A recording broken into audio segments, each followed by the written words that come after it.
Ya, assalamualaikum warahmatullahi wabarakatuh, teman-teman semua. Alhamdulillah di sini ada om kita nih, Om Yusuf Hamka. Assalamualaikum Om, gimana? Waalaikumsalam. Sehat ya Om ya? Alhamdulillah masih sehat, masih waras. Nggak kena flexing yang pasti. Nah, itu dia nih, masya Allah nih sama Om Yusuf nih. Jadi kita memang ada satu program Om namanya Tutur Kata Om. Di sini kita ngobrol-ngobrol, sharing, dan salah satunya adalah memang dari dulu kita memang pengen hubungin Om Yusuf, gitu ya. Tahu aksesnya tuh kemana gitu. Aku DM beliau sebenarnya udah beberapa kali gitu. Assalamualaikum Om, assalamualaikum Om. Saya nggak baca DM, begitu WA, saya langsung kasih ke dia tuh. Dari admin saya kasih, terus saya bilang, coba tuh Pak Tengku Wisnu nih idola saya juga. Aduh, saya aduh, bilang aduh. gitu. Waktu Cinta Fitri. Masya Allah, makasih Om. Jadi udah kita ikhtiar ya Om ya, ikhtiar untuk DM Om juga. Akhirnya alhamdulillah ketemu sama Mbak Olivia. Makasih ya Mbak ya.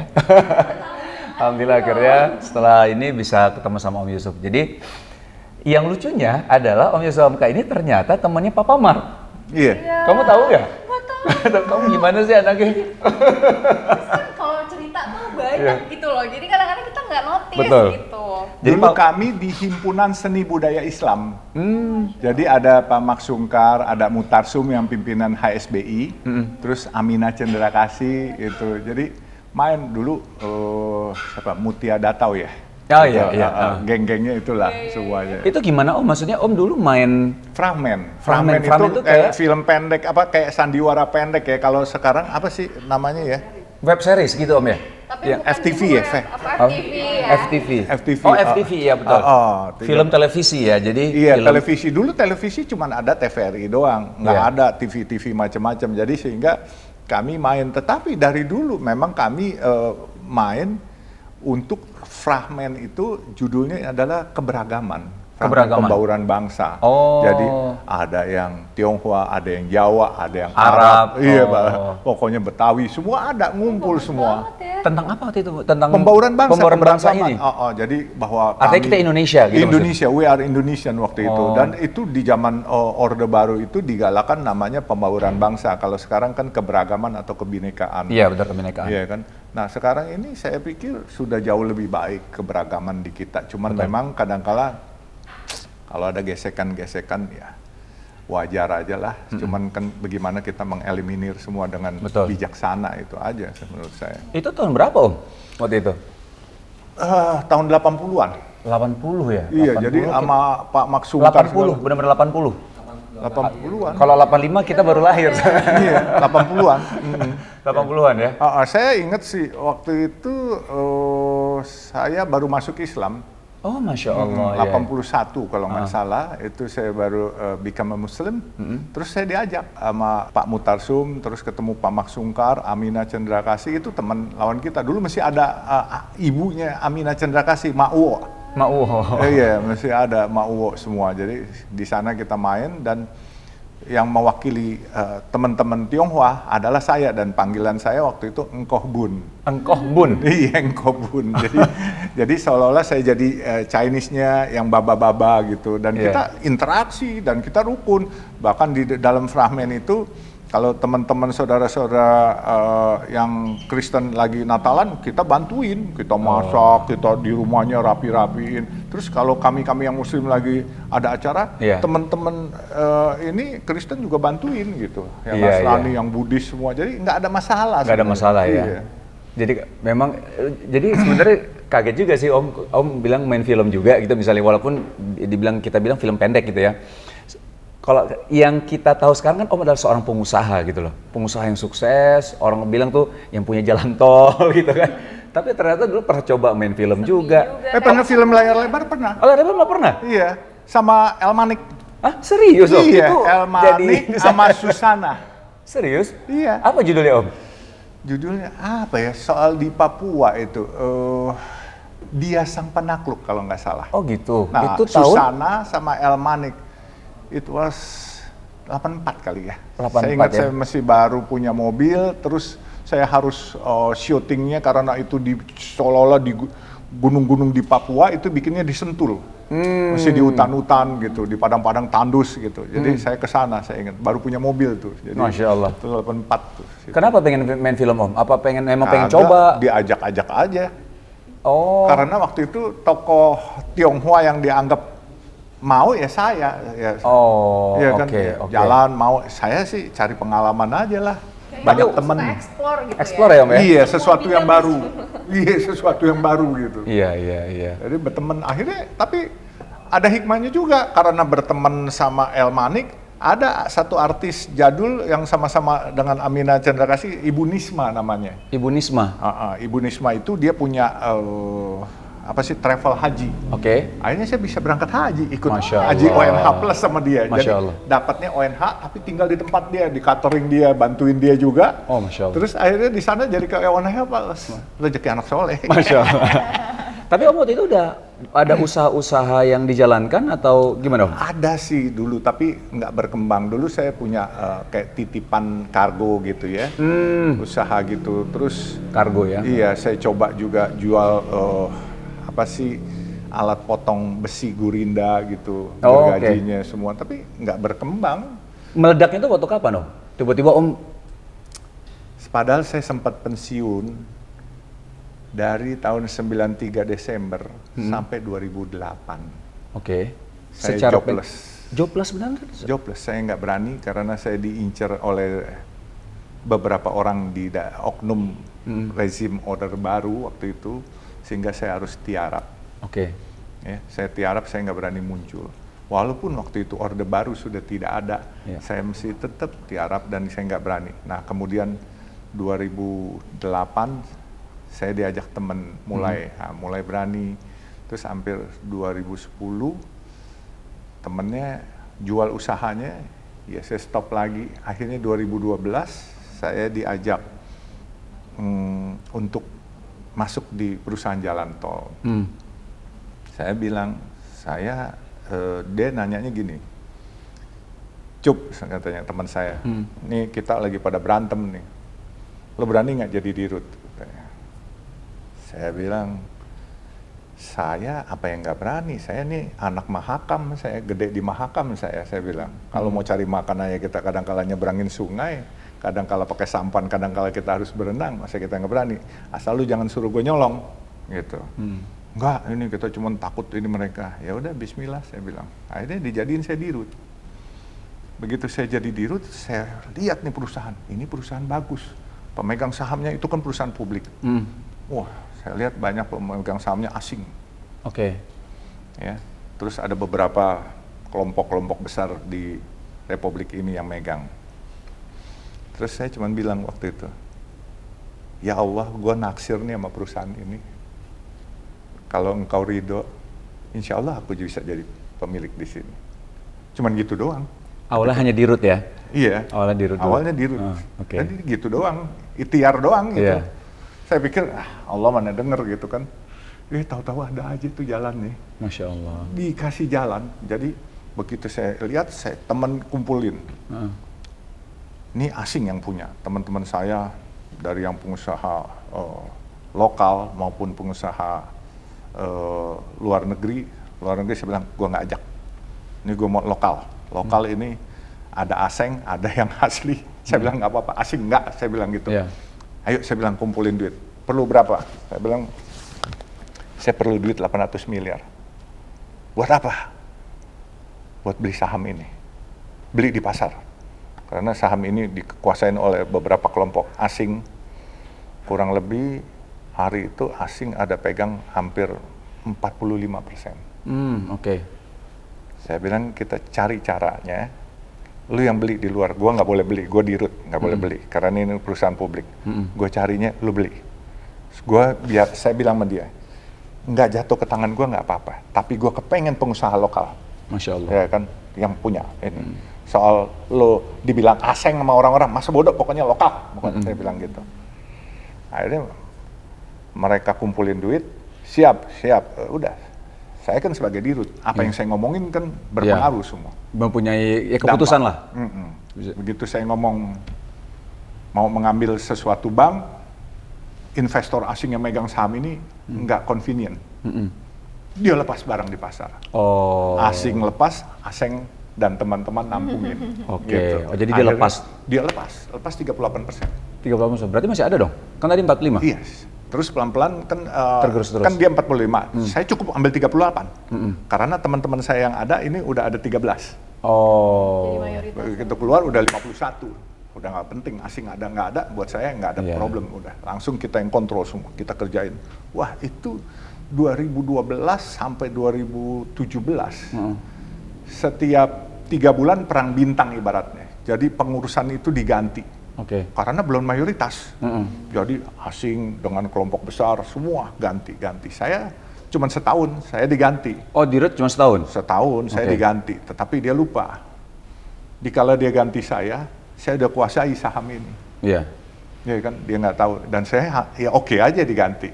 Tapi kan I'm the decision maker. Betul. Iya kan. Secara majority ini iya, saya tempatin orang-orang itu yang masuk di situ.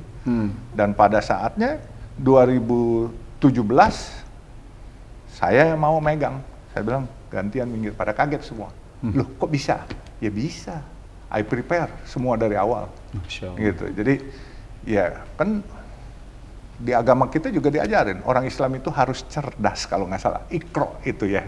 Saya ini masih belepetan nih, masih belajar sama Tengku Wisnu. Aduh, enggak dong. Ya kan. Terus saya pikir ya saya harus pandai, dan orang Islam juga bukan hanya pandai. Kalau bisa harus kaya kan. Ya supaya bisa bermanfaat. Nah itulah, alhamdulillah.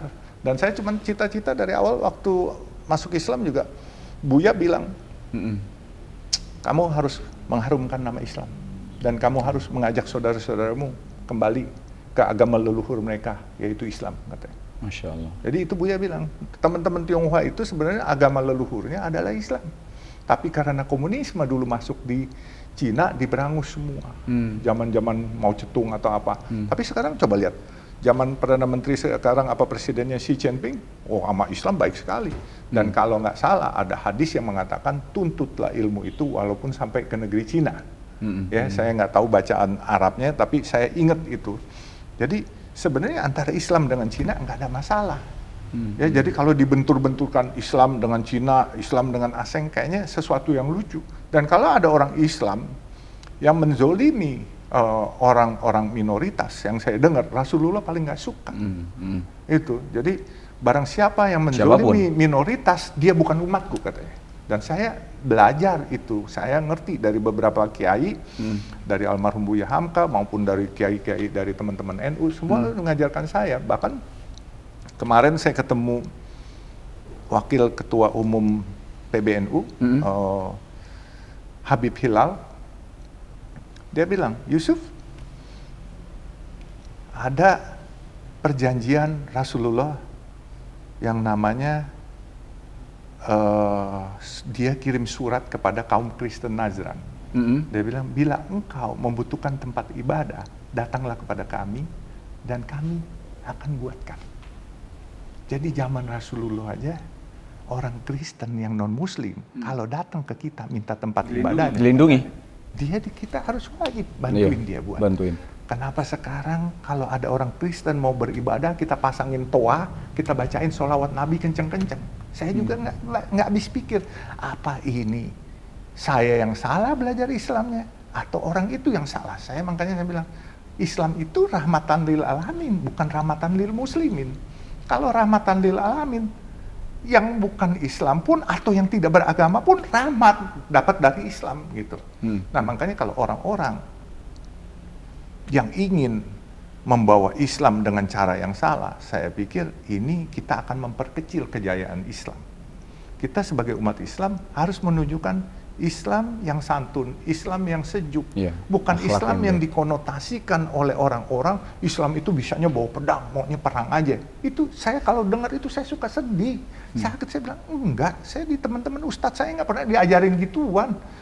Islam itu cinta kasih, ya selalu kemanusiaan yang Iya, dipikirkan. akhlak yang baik, Ya, itu Masya Allah. itu. Makanya itulah. Aduh Om, ini sebenarnya kalau Masya iya. Allah. Jadi memang kalau misal kita ngomong apa ya? Tadi kan Om ngomong tentang Buya Hamka ya Om ya. Ini juga ya aku kebayang Buya Hamka gimana pahalanya ya. Itu kan bahasanya nilai-nilai yang dikasih ke Om kan itu Om terapkan, aplikasikan. Itu pahalanya kan mengalir terus Om tuh. Ya. Bagaimana ilmu yang bermanfaat yang disampaikan ke Om akhirnya mengalir lagi ke Buya Hamka. Om, sedalam apa sih Om sama Buya Hamka? Katanya kan yang syahadatin Om itu Buya Hamka. Itu sedekat apa dan sedip apa sih sama Buya Hamka? Walaupun kami sebentar, Hmm. tapi kami merasa dekat. Saya juga bingung, itu beliau nih apa ya? Pandangannya jeli kali ya. Masya Allah. Ya, kalau nggak Jenius, jeli, beliau jenius Om. iya, Masya jenius, jeli, dan sekonyong-konyong. Beliau juga setuju, Buya, kalau memang begitu, aku menyebarkan syiar Islam setelah saya Muslim ya, dimuslimkan. Saya bilang, saya harus bagaimana? Dah, malam Jumat kamu datang. Pas malam Jumat datang, Iya. dibikinin syukuran, diangkat anak saya. Masya Itu Allah, Arislan saya. Terus dikasih nama. Aduh, ya Namamu aku ganti dari Alun Yosef menjadi Yusuf Hamka. Muhammad Yusuf Hamka. Coba rezeki anak soleh nggak? Aduh, ya itu Allah. kan itu dikasih nama keren. Hamka, nama besar. Itu kan Masya ketua Allah. MUI dulu Iya, tuh. iya. Apa sih kayak sebagaimana ayatollahnya Indonesia gitu. Gitu. Jadi ya sebagai orang yang bukan hanya jenius, kalau menurut saya ya yang ilmu agamanya Waduh, sudah keilmuannya, mendalam, Masya Allah. penglihatan dia kan nggak mungkin asal pilih yang dia sematkan nama itu. Padahal saya kan bukan siapa-siapa, dulu cuman pedagang es mambo, bukan sambadi. Pada saat itu memang masih es mambo Om? Nggak sih, sebenarnya Nggak, pada udah. saat itu sudah mulai belajar usaha. Udah bayar usaha Ya, kan? cuman Tapi masih lagi meniti gitu. Meniti ya? meniti. Dan saya pernah ingat, saya habis dari Al-Azhar, saya kepengen berangkat haji, saya ke kedutaan Arab mau minta bagian tiket gratis. Yang mau alaf dapat ya? Iya, ya dapat itu di sebelah rumah dinas Wapres di Jalan Iya. Diponegoro. Itu kan ada rumah duta besar Arab. Iya, duta besar Arab. Saya ke rumah itu ya, saya ikut ngantri di situ. Mau cari siapa tahu dapat tiket gratis Iya, dari iya. kedutaan Arab. Undangan biasanya? Undangan. Iya. Kagak dapat saya. Terus di situ ya, saya lihat rumahnya ya, pohonnya gede-gede ya. Saya bilang, ya Allah, kapan ya saya bisa punya rumah kayak begini? Saya bilang, ya Allah, bantuin dong, buktiin bahwa engkau maha besar. Saya suka begitu, buktiin dong engkau maha besar gitu kan. Saya berdoanya, engkau maha besar, Allah buktiin. Dia buktiin, benar-benar Masya Allah. Saya mimpi punya rumah kecil aja dah di Menteng. Satu aja udah cukup kecil. Tapi Allah kasih sekarang, ya Alhamdulillah, saya Ya, semua Masya Allah. anak-anak di Menteng semua. Allahu Bahkan Akbar. daerahnya lebih bagus daripada di Ponorogo. Di Tengku Umar saya ada 2. Masya Allah, Masya Allah. Ya itu gerak Allah, Bos. Tapi lucu juga ya Om, kayak ngomong sama Allah gitu. Iya, ngomong Dan aja sama Allah. Bahasanya kalau misal kita dikasih tahu guru-guru kita, ya kamu curhat sama Allah aja udah gitu loh. Dan polos banget sama dia. Emang Mas, Ya Allah gimana buktiin dong ya Allah. Dia buktiin kun fayakun. Iya Masya Allah. Coba, lihat aja. Saya nggak bermimpi jadi hari ini. Tapi Allah kasih mimpi saya. Bahkan dilebihin dari mimpi saya. Masya Nah makanya, pandai-pandailah bersyukur. Niscaya engkau akan kutambah. Ditambahkan Nah, nikmatnya, Tapi bila benar. engkau kufur dan lupa, ingatlah azab. Azab udara Allah mati. sangat pedih. Nah, itu. Ya Allah. kita memang disuruh berkomunikasi sama Allah setiap saat kan. Setiap Dan saat. merasa selalu Allah itu deket sama kita. Masya Allah nih. Kita yang perlu banyak belajar. Tapi waktu itu kita pernah dengar katanya Om sempat merasa berat dengan ada buntutnya nih, ada belakangnya dengan nama Hamka ini. Kenapa sih Om? Wah, beban. Beban sih, Itu ya sih, nama bener orang juga besar. sih. Nama orang Seorang besar. tokoh yang besar, waduh. Orang mungkin nggak pernah tahu ya. Waktu 82 Maret habis saya masuk Islam itu, nggak lama saya dikeroyok oleh orang-orang. Iya. Secara fisik. Secara fisik, mata saya sampai biru, merah, dalamnya itu. Dikeroyok sama teman-teman saudara kita dari Indonesian Timur ke situ. Saya juga nggak ngerti, rupanya ada komunitas teman saya yang Tionghoa yang nggak suka dengan keberadaan saya, terus bawa teman-teman kita dari sana untuk ngeroyok saya. Tapi alhamdulillah, waktu saya dikeroyok, saya ingat banget. Itu padahal dipecahin botol, kena baju saya robek, kulit saya nggak ada yang robek. Masya Allah. Itu kalau bukan gerak Allah benar. yang melindungi saya.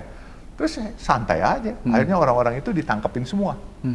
Gitu. Saya ingat di Press Club itu, waktu itu saya dikeroyok di Press Club, ada satu acara, keluar tahu-tahu, dikebukin saya. Aduh.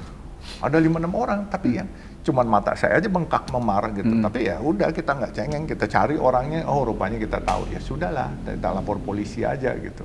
Tapi yang lucu, baju saya robek, kulit saya nggak ada yang robek. Allah. Saya nggak punya ilmu kebal. Iya. Saya nggak punya ilmu apa-apa, ilmunya ilmu makan nasi aja saya. Itu pertolongan Allah ya? Nah, saya percaya itu pertolongan Allah. Berapa kali saya dari muda ditolong sama seorang tukang semir. Gimana ceritanya Tom? Itu kan, tukang semir. Kan dulu kami pulang sekolah cari duit jajan adalah ke rumah temen yang orang tuanya bikin es mambo, terus bikin kacang goreng diplastikin, kacang-kacang goreng, terus kami bawa ngasong. Ini pakai karet yang hitam, sini pakai papan gitu. Terus kami bawa, terus sambil bawa es mambo. Kami ke Istiqlal. Dan di Istiqlal, di antara 5 teman ini, yang Tionghoa ada 2, tapi yang putih cuma saya. Yang lain Hitachi, hitam tapi Cina. Hitachi, hitam tapi Cina dia. Nah, begitu dagang kepada teman-teman Muslim di Istiqlal, mereka ngelihat, ada Cina lucu dagang gitu kan ya. Kan jarang-jarang Cina dagang. Dulu kan Cina dianggap orang mampu semua kan. Nah, kami dan saya ya karena keluarga keturunan pengusaha kan diajarin tata krama dagang. Ibu bapak saya kan punya toko dulu kan gitu. Ya, saya nawar-nawarin dengan Pak beli nih Pak, bagus nih Pak, enak nih Pak, apa segala dengan gaya saya. Nah dulu kan masih uang seringgit, seperak gitu kan ya. Seperak ya? Iya, ada seringgit tuh 2,5 perak. Oh seringgit? Seringgit tuh 2,5 perak, iya. Jadi waktu mereka beli misalnya 3 ringgit, kasih uang 10 perak. Lebihnya seringgit saya mau pulang, udah buat kamu aja. Saya terima sedekah uang tip dari orang, betul. Saya terima. Nah, begitu pulang dagangan kita hitung duit masing-masing buat store ke yang punya 100 perak misalnya. Duit saya ada 120 perak, 125 perak. Karena saya dapat tipnya lebih. Dapat tipsnya, benar. Dapat tipnya lebih. Saya bilang, ayo kita mandi di samping Istiqlal situ ada nyewain ban di seberang es krim Ragusa. Ragusa tahu. Nah, di situ. Legend itu. Nah, jadi saya ke sana, saya sewa ban. Rupanya nih teman ada yang ngiri, karena saya duit banyak, saya jadi bandarnya kan, karena dapat untung banyak. Dia mau pakai bannya karena dia lebih tua dari saya. Dia merasa dia apalah yang tertua, jadi kepala gengnya. Iya. Saya nggak bilang nggak bisa dong, ini duit gue.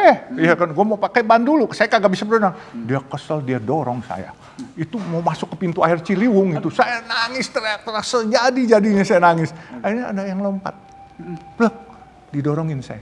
Aduh, saya nangis sampai saya itu udah kesedek-sedek air. Saya kasih duit saya ke tukang semir ini.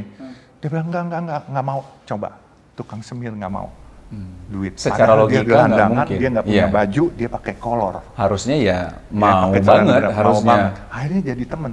Tapi jadi teman. Namanya si Jabir. Tapi 3 bulan kemudian dia hilang tuh, nggak tahu kemana. Itu saya pikir. Itu saya ditolong tukang semir. Mobil saya kebakar, di depan Cempaka Putih, depan gudang garam, waktu tahun 2020 awal, Januari, untung bisa kebuka electric powernya. Kalau nggak di dalam, udah habis saya. Terus yang sebelumnya tahun 2000. Om, waktu yang di dalam mobil itu apa yang kejadiannya gimana tuh Om? Jadi mobil jalan, supir saya, kan saya selalu duduk di depan. Sebelum COVID ini kan saya selalu duduk di depan. Saya nggak mau duduk di belakang. Kalau sekarang ya apa boleh buat, karena COVID kita harus ambil jarak. Terus mendadak supir saya bilang, Pak, mati listriknya. Wah yang bener lu, direm-rem nggak bisa. Saya bilang, kenain trotoar. Terus masih kenceng juga. Maju lagi, jangan kena trotoar. Terus ada orang yang liwat. Waktu itu saya habis ke Arion makan, karena kantor saya di Sunter. Saya Arion di dekat Rawamangun situ. Saya balik situ, jadi pas di Pulau Mas nggak bisa direm, terus lampu semua mati. Terus saya bilang, bener lu, bener katanya. Nggak lama ada ojek teriak-teriak, api. Wah, saya langsung congkel aja pintunya. Teriak, masih terbuka. Saya bilang, terbuka. Jangan disundul dulu, saya bilang. Takutnya kalau sundul kekencangan, ntar kacanya ke kita. Akhirnya sampai berhenti sendiri. Udah mulai besar, Aqua saya bilang, buka kap mesinnya. Nah, kita minta air Aqua dari Sapam Gudang Garam, kita ini nggak bisa. Gede, satu mobil habis semua. Ya, tapi yang penting selamat ya hari ini. Ya, yang penting selamat. Aduh. Saya pernah selamat juga, dipinjemin pesawat jet pribadi. Minjem nih, nggak ngaku-ngaku saya punya nih. Iya kan? Ini minjem nih. Saya nggak pernah ngaku-ngaku saya punya nih. Tapi Om kayaknya sebenarnya punya Om kayaknya. Enggak, kalau Om ngaku punya pribadi juga nggak masalah. Nggak.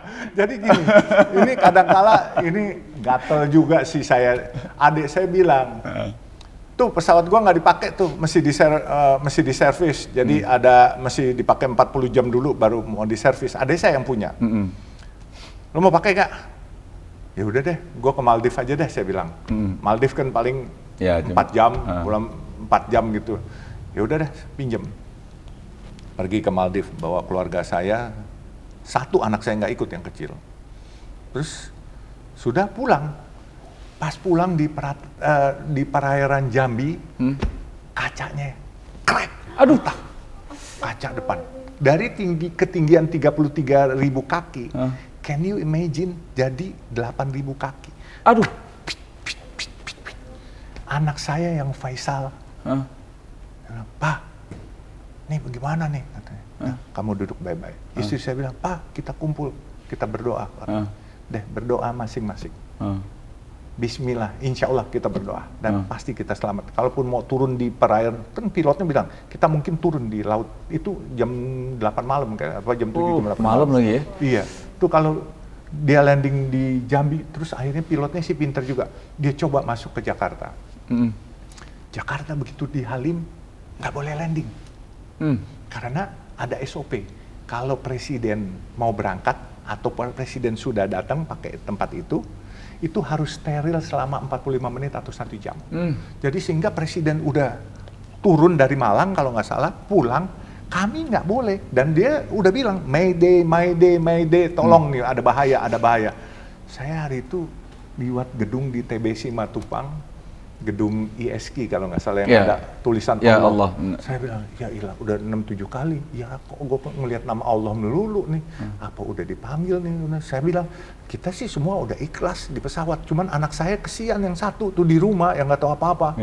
Tahu-tahu dikasih landing ya, saya lihat, pemadam kebakaran semua udah di bawah semua, standby. Itu begitu kita landing dikawal sama pemadam kebakaran. Terus saya marah, saya protes. Kenapa lu nggak kasih landing dari tadi putar-putar? Ini ada presiden. Iya kalau ada presiden kan ini kalau ada bahaya lu harus prioritasin dong. Ini udah Mayday katanya. Oh nggak bisa SOP-nya. Nah kadang-kadang SOP ke aku presiden juga pasti welas asih. Iya. Tahu yang gini. Aduh kalau sampai hari itu nggak ketolong bagaimana? Kaca bisa pecah. Oh tapi dari Jambi menuju Jakarta kan lumayan masih jauh. Lumayan. Itu masih bisa berjalan sampai jalan rendah itu 8.000 kaki. Aduh. Dan dia maksa itu pilotnya. Dan protes sempat rame. Saya sempat ketemu Wakasau waktu itu. Saya bilang saya nggak terima ini. Saya bilang begini. Ini nasib orang. Tapi dia bilang SOP-nya. Andai kata Pak Tengku Wisnu nanti jadi presiden, SOP-nya dirubah ya. Amin. Ini Om ceritanya tuh kayak di film-film ya.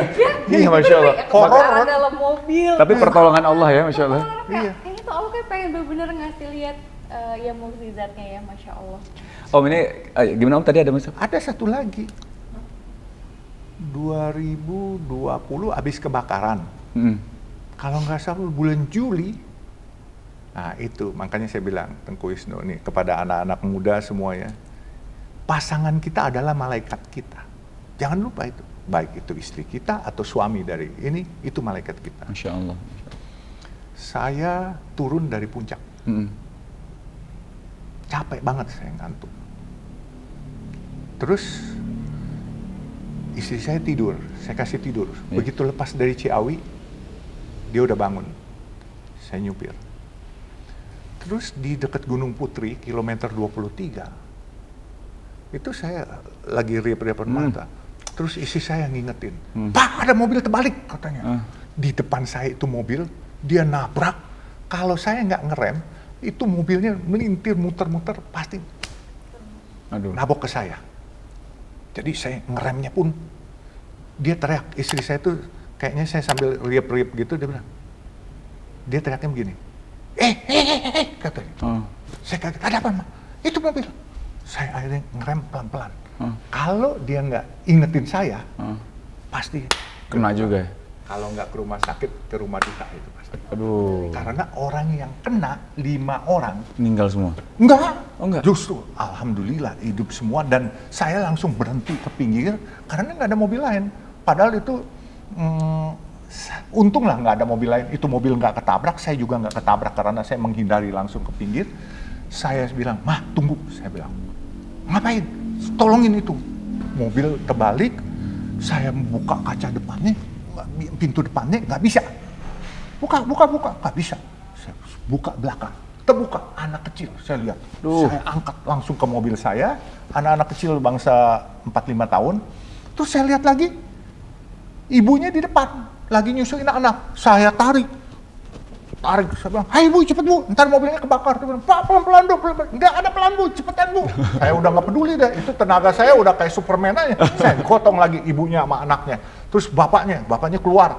Akhirnya pintu yang nggak bisa kebuka lagi. Ada anak kecil lagi yang lebih gede, 6 tahun. Saya angkat lagi, saya bawa ke mobil saya. Bapaknya itu sikutnya sempoak. Saya bilang, "Pak, gimana? Ada asuransi nggak?" "Ada," katanya. Terus mobil-mobil patroli udah pada datang semua, warga pada datang. Saya bilang sama patroli, jangan, kebenaran saya kan di jalan tol. Iya. Jangan dibikin susah ya, tolong bantuin nih orang. Dan pas kebenaran ada yang ambulannya dari Jasa Marga juga datang. Ini kredit card saya, ya, nama kamu saya catat ya, saya bilang, bawa nih orang ke rumah sakit, kalau memang perlu pakai ini, kalau enggak nanti kamu pulangin. Dan sekarang selamat semua, dan alhamdulillah bukan hanya si keluarga itu, kita jadi temen. Terus yang nolongin itu, yang supir ambulan itu, dia rupanya pegawai kontrak. Begitu dia selesai kontrak, dia datang ke saya, "Boleh nggak saya ini minta kerja?" "Boleh." Langsung, sampai sekarang masih kerja di tempat kami. Masya Allah. Dan kepada saudara kita yang kena kecelakaan itu, seminggu setelah dia diproses di rumah sakit atau apa, rupanya dia ada asuransi, sehingga kredit card saya nggak kepake. Oh, oke. Jadi luar biasa, itu mobil juga dia ada insurance. Terus ini, coba, luar biasa saudara kita. Ternyata dia bilang katanya, waktu saya ke rumahnya seminggu kemudian, "Pak, saya sebenarnya paginya saya baru liwat Masjid Baba Alun Desari. Aduh, tahu-tahu saya ditolongin sama mastermind-nya yang punya," katanya. Dia bilang gitu. Saya bilang, "Enggak Bu, ini semua gerak Allah." Dan saya, tanpa mengurangi rasa hormat dia, dan saya nggak bilang, saya langsung bilang aja, kesian saya ngelihatnya. Saya begitu ngelihat di rumahnya, maaf aja, cuman ada sofa, saya lihat ke atas, tempat tidurnya semua di lantai. Rupanya dia lagi mau cari barang-barang bekas rumah-rumah orang tuanya di Bogor untuk dia bawa untuk ngisi rumahnya. Ibu bapak itu orang yang baik lah, orangnya amanah. Nah, jadi akhirnya saya bilang, "Bu, saya udah, saya tanya sama nyonya saya, ada duit?" "Ada." Ya, 2 kali harga kijang yang dia rusak lah, saya cariin, pas dibawa udah. Memang kita prepare dari rumah bahwa ada duit, bawa duit, nanti kalau kita lihat rumahnya apa, kalau memang perlu kita bantu, kita bantu. Saya bilang sama dia, ini dari asuransi yang ngasih. Saya kasih dari asuransi yang ngasih, saya nggak bilang dari saya. Iya kan, "Wah Pak, bagaimana ngurusin asuransi? Itu urusan saya lah." Ya kan.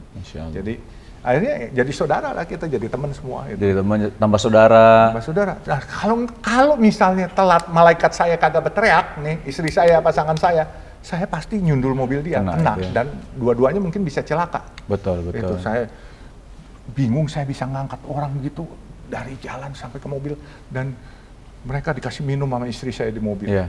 Gitu. Om, itu setiap bantu, aku pernah dengar ya, Om waktu itu pernah di salah satu video ya, Om bilang, kalau saya bantu orang itu bikin saya bahagia, dan ini bikin membuat saya bahasanya orang kan sering nanya nih, Om Yusuf kenapa sih kok kayak hidupnya sehat gitu, maksudnya secara fisik juga kayak masih kelihatan sehat walaupun udah 60 tahun ke atas gitu kan. Dan Om salah satu waktu itu pernah jawab bahwa ya karena saya salah satunya selain makanan sehat, tapi di satu sisi juga saya bantu orang itu bikin saya bahagia gitu. Itu kan bantuan-bantuan kecil sebenarnya dan ada bantuan lain kayak kita tahu kayak nasi yang Om bikin harganya 10.000 dijual 3.000 dan banyak yang lainnya pastinya yang ada muncul yang Om kasih tahu gitu loh. Itu efeknya benar-benar kerasa ya Om ya, bahagia itu ya Om ya. Kebahagiaan itu gini. Pertama, kebahagiaan adalah bisa membuat orang senang. Sedikit senang lah, nggak usah buat orang senang banyak. Cuman jangan sampai salah. Bantuan kita jangan salah dimanfaatkan oleh orang-orang yang tidak seharusnya. Saya sangat selektif. Oh, sangat selektif, oke. Sangat selektif. Jadi kalau orang berpikir sedikit-sedikit minta bantuan saya selalu kirim tim saya. Lihat deh, gitu. Dan saya lebih senang memberikan nasi kuning atau nasi apapun buat dia makan di tempat. Sekenyangnya. Bahkan kalau bisa kita kerjasama, bikin setiap hari kita kasih makan orang. Yeah. Tapi di depan mata kita. Karena saudara-saudara kita ini kreatif. Kalau saya kasih bungkus, dijualin ntar. Iya kan, yang sebenarnya harus dapat, nggak dapat. Yeah. Nah, saya sebenarnya bisa kasih gratis. Tapi saya jual 3.000. Kenapa saya juga nggak tahu, mulut saya disentil Allah. 3.000 aja jual, nggak boleh gratis. Oh, rupanya ketemu rahasianya. Bahwa kalau saya kasih gratis, pertama, yang tidak membutuhkan ikut ngambil. Karena gratis. Tapi kalau saya jual 3.000, yang benar-benar membutuhkan harus beli. Betul. Nah, dikala saya dagang nasi kuning itu, saya melayani saudara-saudara kita, kaum duafa dan fakir miskin di gedung Palang Merah Indonesia DKI, Keramat Raya nomor 47. Yeah. Saya melayani seorang tukang parkir. Setelah dia makan, dia bayar 3.000. 2 menit kemudian atau 5 menit kemudian, dia nenteng seorang kakek-kakek tua. Seorang pengemis kayaknya. Dia bawa pakai tongkat. Dia bayar 3.000. Saya mau sedekah buat nih Bapak. Oh, saya kaget langsung. Oh, ini rahasia Allah. Bahwa yang bersedekah bukan hanya saya, dia juga bisa ikut bersedekah. Jadi dia juga ikut bersedekah, ya iya, oke, iya. Buat kepada orang yang lain di bawahnya dia. Iya betul. Ya. Kalau dia makan biasa 10.000, hanya dapat buat dia doang, ya, makannya. Tapi dia bayar 3.000, dia berarti ada 7.000. Terus dia bisa sedekah 3.000 lagi, dia masih bisa hemat 4.000. Iya. Jadi sedekah bukan hanya bisnis yang nggak boleh dimonopoli. Sedekah pun nggak boleh dimonopoli, sehingga pahala dan barokahnya juga nggak boleh dimonopoli. Iya. Semuanya dapat kan, dia juga dapat barokahnya, pahalanya semua. Jadi bukan hanya bisnis yang nggak boleh dimonopoli. Saya baru nemuin itu, jadi setelah itu, oh iya, sedekah nggak boleh dimonopoli, sehingga pahala dan barokahnya juga nggak boleh termonopoli. Masya Allah, ini memang banyak yang bilang juga kalau misalnya dibilang sedekah itu memang ngebahagiain. Nggak tahu ya kita bantu orang, kita lihat dia senang, kita juga ikut bahagia ya. Itu Masya Allah. Yang penting ikhlas. Ikhlas ya, jangan harus ikhlas. pencitraan. Kalau pencitraan repot, sambil saya minum ya. Silakan Om. Mau yang putih-putih nggak Om? Om, ini kita lihat, kalau lihat Om Yusuf nih, Masya Allah ya. Ya kalau misal dibilang income udah deh, nggak perlu disebutkan ya Masya Allah nih. Cuman pengen tahu Om, sebenarnya apa emang gaya-gaya orang dulu tuh seperti itu? Bahasanya memang kaya. Kaya memang orang kaya, tapi low profile itu emang orang kelihatan, tiba-tiba ternyata asetnya sekian gitu kan. Itu apakah emang orang dulu tuh seperti itu atau gimana sih Om? Karena kan sekarang kalau kita lihat, bukan aku nggak mau menyerang siapapun, tapi banyak beberapa yang kata orang tuh flexing Om gitu loh. Jadi menonjolkan kekayaannya bla bla bla segala macam gitu Om ya. Cuman aku kalau misal coba lihat pembanding dengan yang dulu-dulu, misal contoh salah satunya adalah Om Yusuf gitu ya. Ya Om, ya simple aja gitu loh, maksudnya nggak terlalu gimana, tapi ya kalau misal dibilang income ya kita nggak perlu meragukan lagi gitu loh. Emang saya kaya ya? Aduh, saya nggak berasa saya kaya, untungnya di situ. Masalahnya saya nggak berasa saya kaya. Oke. That's the problem. Dari awal saya nggak berasa saya kaya. Jadi manusia itu yang kaya yang bagaimana saya nggak tahu. Yeah. Saya, dompet saya uang receh. Masya Allah. Ya, tapi uang saya ditakar sama bini saya. Alhamdulillah setiap dompet saya yang diberikan, mostly 90% buat sedekah Masya Allah. yang saya bawa. Oh, yang dibawa Om ya? Ya, yang dibawa nih. Setiap hari dia ngisiin istri saya. Dan itu dia tahu. Buat nyawer, pokoknya dia Buat tahu. nyawer. Buat nyawer. Iya kan? Yang saya pakai, mungkin kalau buat beli makanan, itu biasanya ya nggak seberapa lah. 90% setiap dompet saya setiap hari itu buat nyawer. Nah, kalau orang bilang kaya, saya pikir kekayaan tuh bukan di harta. Oke. Ya, banyak orang-orang kaya, tapi tidak ada kehormatan. Tidak ada kebahagiaan yang tadi dibilang. Kebahagiaan itu datangnya pada diri kita. Begitu kita melihat orang susah, kita ikut susah dan sedih, dan kita bisa sedikit membahagiakan, itu adalah kebahagiaan menurut saya. Dan di kebahagiaan itulah terdapat kekayaan. Masya Allah. Ya, kalau hati kita ikhlas, itu kekayaan yang sebenarnya. Jadi buat apa punya harta segunung ditumpuk, tetapi kita umpetin di rumah tidak bermanfaat buat orang lain. Ini kan yang bilang orang kaya kan teman-teman. Saya nggak berasa saya kaya, cuman Allah kasih saya supaya kelihatan dibilang orang kaya kan. Ini kan Allah yang bikin. Padahal saya biasa-biasa aja, bos. Makannya aja juga di kaki 5. Saya masih doyan makan jengkol. Waduh, nggak ada masalah. favoritnya Kia tuh. Iya, saya juga cukur-cukur kalau dulu di DPR, di bawah pohon rindang, saya di DPK. Apa tuh? Di pinggiran Kereta? kali. Oh, kali. Iya. Kemarin saya di Tanah Abang, itu di Jalan Danau Damplas. Kan saya lagi ngebesuk teman saya, ada yang sakit, prajurit TNI AL, masuk gang kecil. Terus pas keluar saya lihat ada tukang cukur, bersih banget itu. Pangkas rambut Karisma. Saya masuk, 20.000. Buat saya kan nggak ada masalah, bukan soal 20.000 ya, tapi bersih. Iya kan? Iya, yang penting bersih. Yang penting kan bersih. Begitu gua tarik bangkunya, copot lagi. Dia copot lagi. Saya bilang, aduh Bapak, saya kan kagak ngerti, saya tarik gitu ya. Rupanya masih pelan-pelan, karena udah ketuaan kan. Tapi saya enjoy aja. Terus yang lucu, jadi beritanya viral. Nah, saya bilang, nih kok banyak flexing, malah yang gembel sekarang jadi viral. Yang flexing udah nggak viral. Nah sekarang bukan hanya flexing aja, yang lagi viral, signing juga banyak. Flexing yang signing nih. Aduh, saya. Enggak, tapi maksudnya kayak kita juga punya teman-teman papa yang apa namanya? Iya, Masya Allah, secara dia punya perusahaan, terus ya kalau misalnya dengar income dari papa gitu juga, ini Masya Allah nih temannya papa ini. Tapi gayanya juga sederhana banget, maksudnya kayak gitu, maksudnya apa? Gitu. Nggak kelihatan, apakah? Coba mungkin Om bisa kasih nasihatnya buat kita yang generasi muda, yang mungkin isinya tuh cuman segini, tapi gayanya segini gitu loh. Jadi gini, coba deh dibayangin nih, kalau kita kegedean gaya, biaya juga lebih gede. Betul. Ya, misalnya kita valet, naik mobil Kijang pasti nggak dikasih valet. Pakai Mercy, mestinya bayar parkir 10.000, mau nggak mau, aduh keren kan, 100.000, 50.000 gitu kan. Ada kan banyak anak-anak muda sekarang, wah kalau perlu kasih 1 juta tip, bahkan kalau ada apa-apa kirimin 1 miliar orang kawin gitu kan.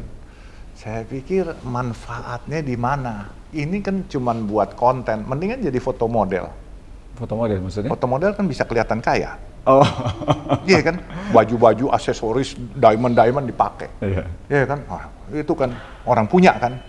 Kalau yang punya sebenarnya ya, orang-orang yang punya, kalau yang tidak instan, itu pasti dia kerja keras. Tidak instan ya Om ya? Iya, dia kerja keras. Begitu dia kerja keras, dia akan menemukan bahwa kerja keras ini harus diimplementasikan untuk lapangan pekerjaan selanjutnya. Karena dia kepengen membangun usahanya sustain, tidak mati sampai di situ. Berkembang. Sehingga orang-orang, kalau banyak kita lihat orang-orang kaya, kita nggak boleh antipati dulu. Kalau kita antipati, kita salah. Karena apa? Orang kaya bisa memperkerjakan ratusan ribu orang. Terus kita mengaku kita orang yang beragama, beriman, kita nggak kaya, kita nggak mempekerjakan satu orang pun. Terus kita iri sama dia, nggak boleh. Ya. Dia lebih bermanfaat buat orang banyak. Iya kan? Kalau dia bilang, oh bosnya bukan muslim, tapi bagaimana fasilitasnya di sana? Kalau di tempat kerjanya, ada dia bikinin masjid, Ya, terus dibikinin undian haji. Nggak boleh begitu. Iya kan? Jadi kita harus benar-benar melihatnya orang itu bermanfaat. Bermanfaat ya. Ya. Saya kagum dengan konglomerat, banyak konglomerat yang bersahaja. Ya, kita lihat diantaranya Salim Group. Itu dia pabriknya bukan hanya di Indonesia, pabrik Indomie. Di dunia, Iya. Arab, Timur Tengah semua ada. Ya. Berapa juta orang ikut kerja sama dia. Dan kebanyakan saudara-saudara kita yang muslim yang kerja. Ya kan? Nah makanya kalau jadi orang Islam bisa kaya juga alhamdulillah. Kalau nggak bisa kaya jangan iri sama orang kaya. Kita harus belajar untuk kaya, nggak boleh iri. Iri untuk kebaikan boleh. Jadi untuk kebaikan ya. Ya, iri untuk kebaikan. Tapi kalau iri terus marah-marah, cuman bilang, wah ini kaya. Ntar dibilang ada yang kayanya pakai babi ngepet apa segala macam. Itu cuma iri yang nggak berdasar. Kita harus kerja. Kalau mau kaya kita harus kerja. Kerja itu ada kerja keras. Kerja keras. Plus kerja cerdas. Oke. Kalau kerja keras, adik-adik misalnya kerja keras, cuman kerja 1 + 1 sama dengan 2. Iya. Kalau kerja cerdas, 1 + 1 harus jadi 11. Itu. Nah itu cerdas bahwa hari ini kita mimpi kita kerja sama orang. Tapi besok kita harus jadi mempekerjakan orang. Itu baru cerdas. Kalau kerja keras doang, nggak cerdas, ya jadi pekerja. Jadi pekerja aja udah. Jadi pekerja aja. Nah ingat tuh, denger tuh ya. Besok-besok lo harus punya podcast sendiri. Besok langsung punya itu sendiri deh semua. Punya PH sendiri. Aduh. Amin. Masya Allah ya. Ini banyak banget kisah-kisahnya Om tuh yang bener-bener, kadang kalau misalnya kita pikirin kayaknya nggak semua orang ngalamin itu ya. Ini bener-bener ceritanya tuh bener kayak di film-film kayak tadi aku bilang. Beneran loh, bener. Dan alhamdulillahnya Masya Allahnya ya, yang bikin aku kagum dari kisah-kisah yang Om sampaikan tadi itu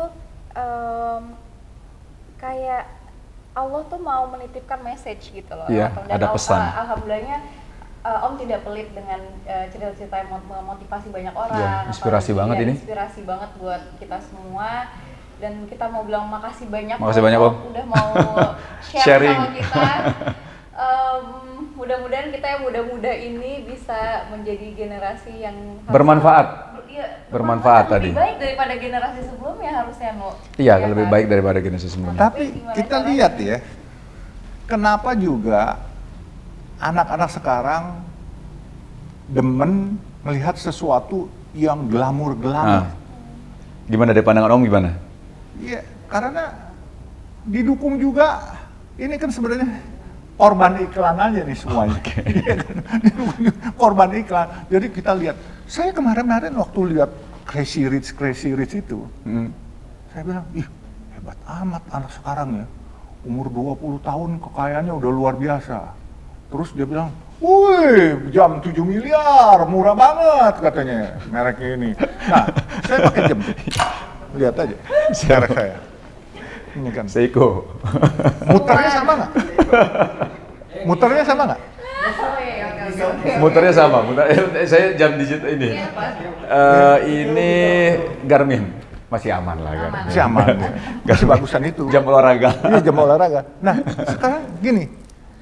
Saya punya teman beli jam 30 miliar. 30 miliar? 30 miliar. Terus saya cuma mau tanyanya gini, emangnya kalau pakai jam ini dia lebih cepat nyampe gitu kan, yang mahal gitu, saya lambat gitu kan, motornya kan sama. Terus kemudian kalau pakai jam mahal, tangannya terus mengkilap gitu, glowing gitu, jadi orang lihat dia mukanya jadi tambah gagah gitu kan, atau tambah cantik, kan enggak juga. Siapa sih yang ngerti? Coba nih, Wisnu pakai Richard Mille ya? Richard Mille. Kita ke Jembatan Hitam Pasar Loak di Jatinegara.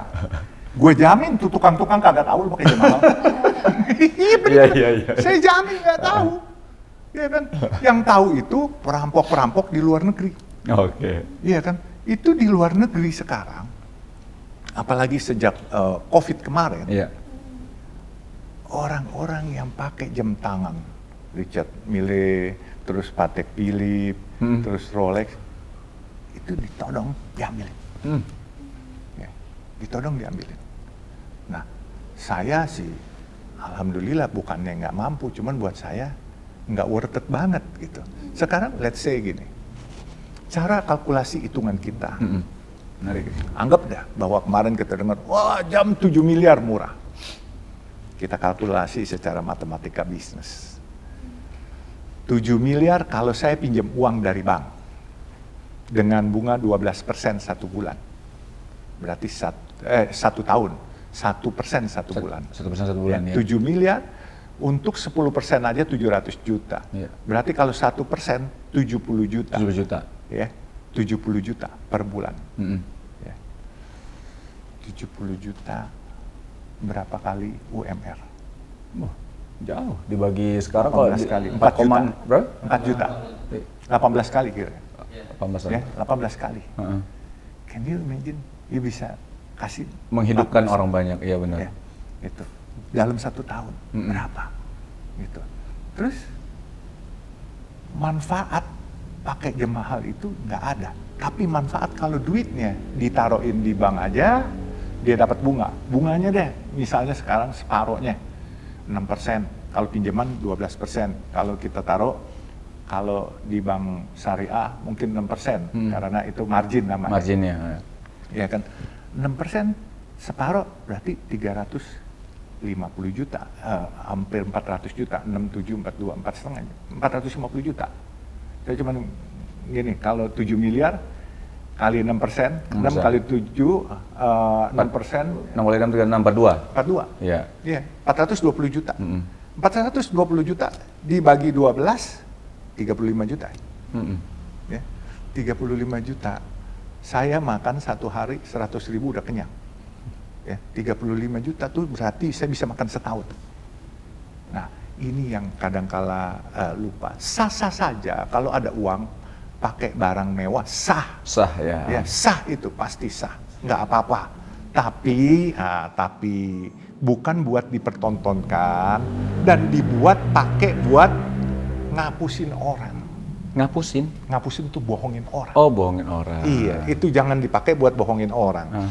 Dan saya menyesal sekali bahwa ya kemarin ini kita harap generasi muda itu hebat-hebat. Walaupun ada yang salah, saya berharap waktu itu mereka kalau menjelang bertambahnya umur pasti lebih wise. Nggak taunya itikat baiknya memang nggak ada, itikatnya nipu. Mereka membuat satu game, ya kan, atau membuat satu usaha yang mana yang dikerjain, yang ditipu pembantu rumah tangga, terus kuli-kuli bangunan. Ya ini banyak yang ngadu semua sama saya. Terus pedagang Starbucks keliling. Itu semua kesian, miris mereka. Ada yang habis 5 juta. 5 juta itu buat mereka meaningful. Itu buat hidup 2 bulan bisa di kampung itu. Jadi mereka tega-teganya. Ya saya pikir kita lihat aja. Ini sebenarnya kekurangannya bukan hanya pemerintah, tapi kita swasta terlalu terpana melihat sesuatu yang instan. Iya. Ya kan? Nah, makanya kita harus belajar memberikan edukasi kepada adik-adik kita supaya jangan cepat puas kepada yang instan. Yang instan itu naik cepat, turun cepat. Nah, kalau dulu orang Gitu. bilang begini, lu kalau cepat jadi jenderal pasti cepat pensiun lu. Mendingan jadi kopral pelan-pelan naik. Pelan-pelan, Gitu, ya step kan? by step ya, Yes. pelan-pelan. Masya Allah. Om, ini makasih banyak nih Om, nih kita Makasih banyak atas banget. ilmunya. Aduh ya Allah, Masya Allah. daging semua. Dan langsung kayak berasa ketampar. Dan Ya nggak apa-apa kan, kita harus berusaha untuk lebih baik lagi, karena kan memang sebenarnya ya kalau yang kita pernah dengar ya gitu, ada hadisnya nggak akan datang satu zaman itu melainkan zaman itu akan lebih buruk daripada zaman sebelumnya. Ini kan ini jadi tugas kita bersama gitu untuk bisa gimana caranya setidaknya kita jangan seburuk itu gitu loh, bisa kalaupun tidak bisa lebih baik, seenggaknya kita bisa mencontoh sama generasi-generasi sebelumnya. Terima kasih Masya Allah. banyak Om atas ilmunya hari ini. Makasih, Om. Mudah-mudahan jadi ilmu yang bermanfaat untuk kita semuanya. Ilmu yang bermanfaat, insya Allah. Insya Allah. Kurang lebihnya mohon maaf, saya anak kampung, anak jalanan, tapi Allah kasih sedikit rezeki kota. Masya Jadi kalau orang bilang saya orang kaya, alhamdulillah saya sendiri nggak berasa saya orang kaya. Tapi Allah mungkin membuat saya supaya dilihat kaya. Ya kaya tanpa Ada manfaat pesan. juga nggak ada guna. Betul. Ya kan? Yang penting kehormatan. Saya selalu bilang Kehormatan, Masya Allah. sama anak-anak saya, kehormatan jauh lebih penting daripada kekayaan. Kamu kalau tidak punya kehormatan, kamu kemana saja orang tutup pintu. Walaupun kamu punya kekayaan, tapi orang tidak mau berinteraksi sama kamu. Tapi kalau kamu punya kehormatan, walaupun kamu pakaiannya ataupun sekolah nggak tinggi kayak bapak lu nih, kayak gembel begini, cara berpakaian nggak pakai kaos kaki atau apa, tapi konglomerat mana kalau saya minta ketemu, mereka buka pintu. Pejabat mana saya minta ketemu, mereka buka pintu. Kehormatan. Satu hari saya pernah penutupan bursa efek Jakarta. Kemarin 2021. Kebenaran saya diajak Pak Menko Perekonomian, Pak Erlangga. Pak Erlangga. Waktu itu, Sup, temenin saya katanya. Mau kemana Pak? Presiden nggak bisa hadir di bursa efek, saya mewakili Bapak Presiden. Siap Pak, saya bilang. Tapi pakaian saya begini Pak. Nggak apa-apa, ikut aja. Begitu di mobil, ajudan bilang, Pak, dress code-nya batik katanya. Pak Yusuf ada bawa batik nggak? Ditanya sama ajudan di mobil. Nggak ada, Pak saya nggak usah ikut aja. Enggak, ikut aja kata Pak Erlangga. Kalau Yusuf Hamka pakai batik, namanya bukan Yusuf Hamka, Yusuf Batik. Gitu. Jadi kamu ikut aja. Jadi begitu masuk, itu pejabat tinggi semua, ada beberapa menteri. Semua menterinya salaman sama saya, ngelihat dari atas ke bawah. Kenapa lo? Saya bilang, heran. Kenapa heran? Saya bilang, disuruh bapak. Udah, giliran sesi foto, saya kagak mau foto kan. Karena saya nggak, tahu-tahu protokol udah nyiapin. Pak Yusuf di sini katanya. Wah keren. Bos, waktu di Bursa Efek itu fotonya cuman saya yang bajunya gembel banget. Itu semua baju bagus-bagus. Nah itu rezeki anak soleh. Kagak sekolah tinggi, dia kan pakaian apa adanya, jadi staf khusus Menko Bos. Masya Ya kan? Allah. Terus bisa dikasih rezeki yang alhamdulillah lebih dikit lah dari orang Masya gitu. Allah. Itu aja. Aduh, Masya Allah. Makasih Om. Makasih ya. Pesan nih, kehormatan, Masya Allah. Ya Allah. Kita udah mau lebaran bentar lagi ya. Bahan baku semua udah pada naik. Iya, iya. Kita harus terjun operasi pasar. Iya, Ya kan? ya. Membantu saudara-saudara kita lagi. Silakan. Ya, nanti kita sama-sama aja. Mau dong Om. Ya. Silakan, kami Ya, sangat kalau Adinda bikin, kita ikut juga. siap. Yang tadi udah cerita tentang yang Starlink, yang ini kita bikin startup, kita bantu. Kita rencana juga Om, insya Allah, minta doanya sama Om Yusuf juga. Kita nanti ada daerah Tangerang ya, Ji ya. Daerah Tangerang, kita tuh mau bantu ada satu nenek, udah 2 AFA juga Om. Jadi rumahnya dia tuh udah nggak layak huni Om. Insya Allah kita bangun rumahnya sampai layak huni. Boleh Insya kita Allah. kolaborasi deh ya. Siap Om. Saya tuh suka dikirimin orang, tapi saya nggak punya tim, nggak punya ini. Saya nih nggak ada tim yang apa ini. Tim saya cuma berdua dia aja nih. Berdua aja. Iya. Jadi makanya saya bilang kalau ada apa-apa saya tinggal orang kirimin, saya kasih WA-nya ke dia. Urus nih semua, coba dikirimin, dilihat semuanya. Jadi ya sebisanya deh, kepegangnya. Nah kita biasanya buat Jumat bahagia bersama Baba Alun di masjid-masjid kita. Iya. Kita kumpulin anak yatim per RW. Misalnya di Cilandak situ ada 10 RW. Iya. Jadi Jumat ini RW 1, Jumat depan RW. Kita kasih makan, Iya. terus kita kasih sangu mereka uang jajan. Mau jajan. Oh, dan alhamdulillah kemarin kita bikin di Desari. Terus kita lagi bikin, ada seorang ibu-ibu datang dapat rezeki. Dia masukin, kasih duit ke saya bilang suruh masukin ke berangkas saya. 100 juta. Kita Masya kagak minta. Dia minta nomor rekening, kagak punya nomor rekening. Iya kan, diminta proposal, kagak ada proposal. Kita orang mau sedekah keluarga Iya, kami iya. sendiri kok. Iya. Tapi ada yang Ngapain datang. proposal? Ngapain proposal makanya. Iya Om juga ngapain proposal ke dokter dari Om sendiri. Enggak, tapi kan kadang-kala kan ada yang bilang, kalau mau sedako 1 diganti 1000 kali katanya gitu. Jadi sedakonya sama gue aja katanya. Gitu. Masya Allah. Enggak, ini anekdot. Iya, aja. iya. Oke Om, makasih Om ya. Oke, terima Kita kasih banyak. langsung pamit nih sama Ya. teman-teman semua.